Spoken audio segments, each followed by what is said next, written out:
You start down here by the street on the far end of the garden with flowers and artichokes this year, and a row of cantaloupes and watermelon next to the grapes. Then Suffolk red grapes, 2 rows of peas, Himbo top raspberries. Let's see, these are Blue Lake bush beans, 2 60-foot rows. We've never grown beans before. Okay, so Concord grapes, carrots, radishes, beets, parsnips, turnips, leeks, lots of different kinds of peppers, Everbearing Blackberries with some Swiss chard and lima beans at the tail end.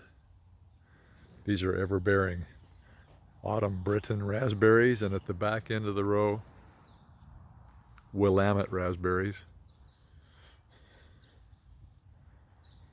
Lots of different kinds of paste tomatoes. This whole row is Everbearing Polana raspberry. These are all slicers. Well, this is a sweet 100 right here in the front, snack tomato. And we have a sweetie tomato back in there a ways on the other side.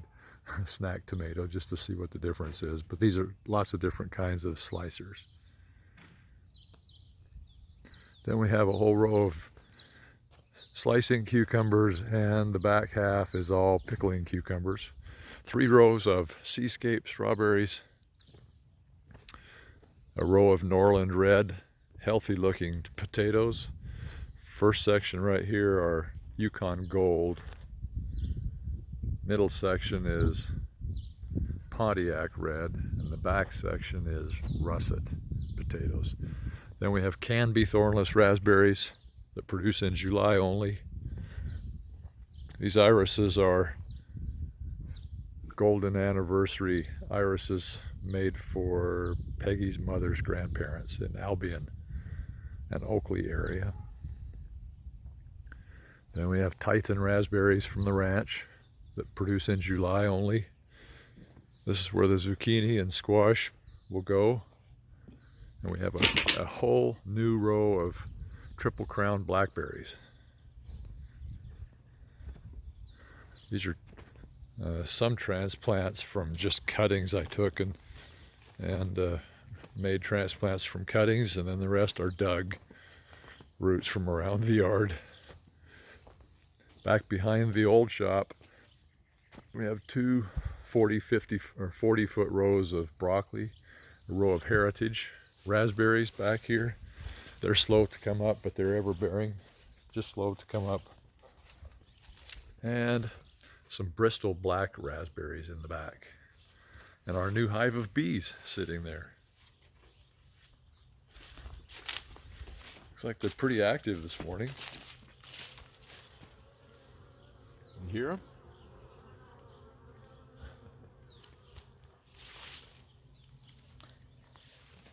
It's time to weed the broccoli.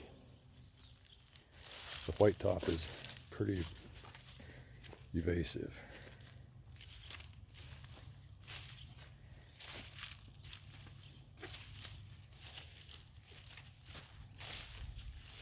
Some of these blackberry transplants were pretty big, but I might lose a couple, but the rest should survive just fine. We've had some perfect transplanting weather the last 3 or 4 weeks.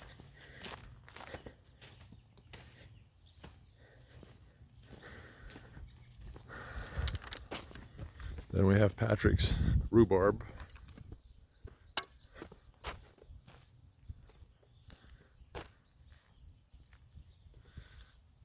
Jewel black raspberries here on the corner. And back down toward the side street, we have our J Raspberries coming up. We sold most of these this year, the established ones. You can see 1, 2, 3, 4, 5, 6, 7, 8 maybe. Still standing with their canes last year. The rest of all of those through here were dug out and sold. These are our original 10 plantings of the himbo top raspberries, which is what we planted a 60-foot double row of over here between the grapes 2.5 weeks ago.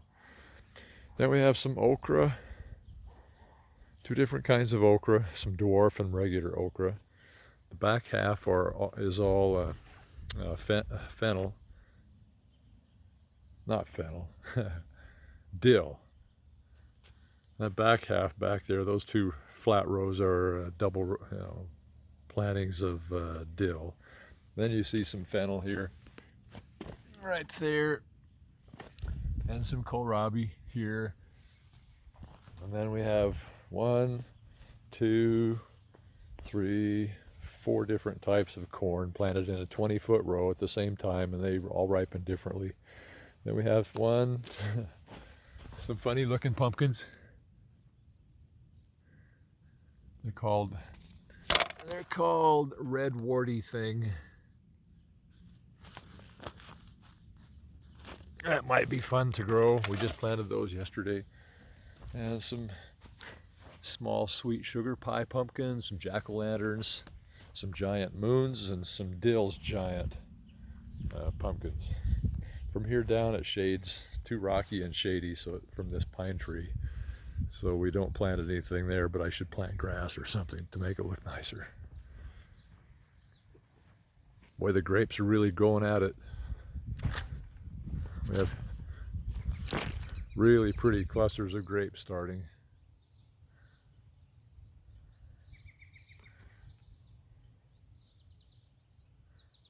All down the row, everything is very healthy looking. We planted these himbo tops from the 100-foot row we have over at Fackrell's on Colleen, and the cows had eaten all the tops off.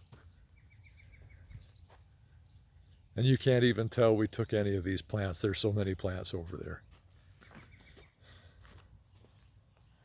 We still have some flame seedless and an emerald. This is a big flame here, this big huge flame grape.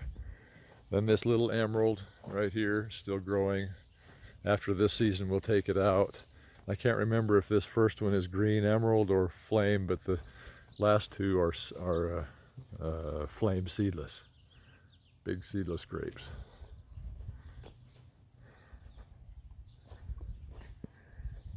You can see some grape clusters clear up there.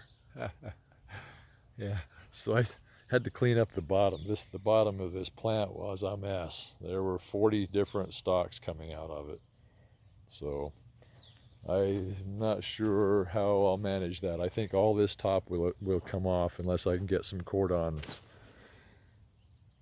some stems to shoot out here and go both ways for this cordon wire. This top side really needs to come off. Same with this one. It's just too high in the air, and there's nothing growing down below yet. And there's a Concord grape right next to it. So the Concord will be replacing this one, and it'll come out. Same with this little guy right here. You see a little Concord coming up there alongside the great big grapevine, because that will eventually come out. And then we'll have our Concord juice tasting more like grape juice than some of this other table grape juice we've been making. The Concords are fun because they have a red tip on their leaf structure. Boy, you can sure tell the difference. So he gave me a few Concords to plant. I mean, I bought them, but the end one down there has a green leaf tipping structure, and now we know it's not Concord, so I'm not sure what variety it is.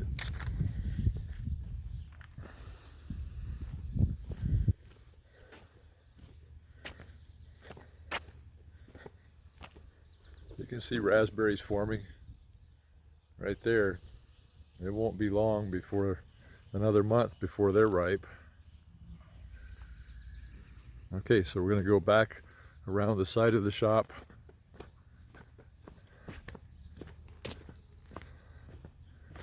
This is the piano shop toward the house. You see my new trailer. I kept that new trailer, the white one I had for a year, and just sold this one. or sold it last week and bought this one so that we don't wear out the axles and wear out the inside. It just gets too much abuse from moving pianos. We have a YouTube video that I'm doing. There's 6. It goes from 1 gallon, gallon and a half, 3 gallons, probably 5-6 gallons in the bigger pots. The big one's 22 inches across. Each has their cage, and we're growing bush. It's called Better Bush tomatoes.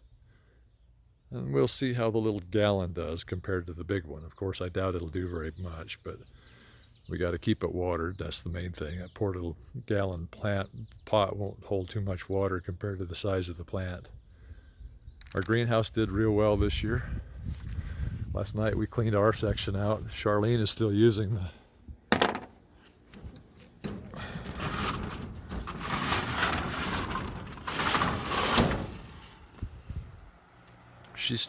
her solo cup section here. But the back section is all cleared out. I have a lemon tree, a Myers lemon tree, but there's nothing left on the shelves. That's it. We gave all of our leftover plants after the two sections of sales we did. The last one ended last night at 5, and then we gave all the rest of our plants to the African gardeners over at Global Gardens. I think we can leave the door open. Otherwise it gets to be 150 degrees in there. Okay, back in our yard. The pear trees are doing great. There's no cherries on the cherry tree because they were frosted too many times. We have some peach trees here that we're going to be planting. And we have apple trees we haven't pruned yet. And these black raspberries, there's just going to be a ton of fruit on these the next month. We have some blackberries here, and also Prelude raspberries, and they'll be ripe in a month. They're just loaded with fruit. Look at all the fruit back here, and the bees are real busy this morning. Then we have a peach tree right here that we planted 2 years ago, and another peach tree just like it that we planted at the correct spacing right here. It's hard to see. You can see the top of it right there. There's a peach tree growing up in the middle of all of this. So we started cleaning this up this year. We pulled all of the blackberries out that we could tell were the proper triple crown blackberries off of the end right here. And there's no plants back in there hardly at all. Only black raspberry stars. We took all the blackberries out and transplanted them out in the garden and sold some. We have an apricot tree someone gave us, but I'm afraid it's a natural tree and it would just become enormous. We've had it for a couple of years and I'm not sure what to do with it, but that's this little tree right here. It's very healthy. It has the stalk is over 1 inch thick. But I haven't decided if I wanted to plant it or try to transplant it onto a semi-dwarf rootstock first. These apples are pretty loaded. They look nice. And you can see 3 cherries right there. There's 2 cherries right there. But there's a few cherries, but the main crop is frozen off. There's, you can't hardly look without looking very closely. You can't see that there are any cherries at all because of the frosts.